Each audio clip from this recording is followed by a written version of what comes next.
I am the Tofu Golem. Please enjoy the video. In this video, I will explain how to change your Jeep Patriot cabin air filter. First, gather your tools like a Phillips head screwdriver and your new cabin air filter.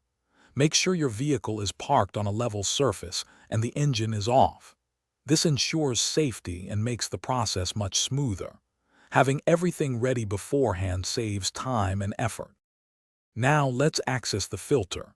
Open your glove box all the way. On the right side, you'll see a small dampener arm. Carefully detach it. Then, gently squeeze the sides of the glove box inward to release the two stops, allowing it to swing down completely. This reveals the cabin air filter housing. With the glove box out of the way, you'll see the rectangular cabin air filter housing. Unclip the cover and pull out the old filter. Pay close attention to the airflow arrow on the old filter. It usually points downwards. Insert your new filter, ensuring its airflow arrow points in the same direction as the one you removed. This is crucial for proper air circulation.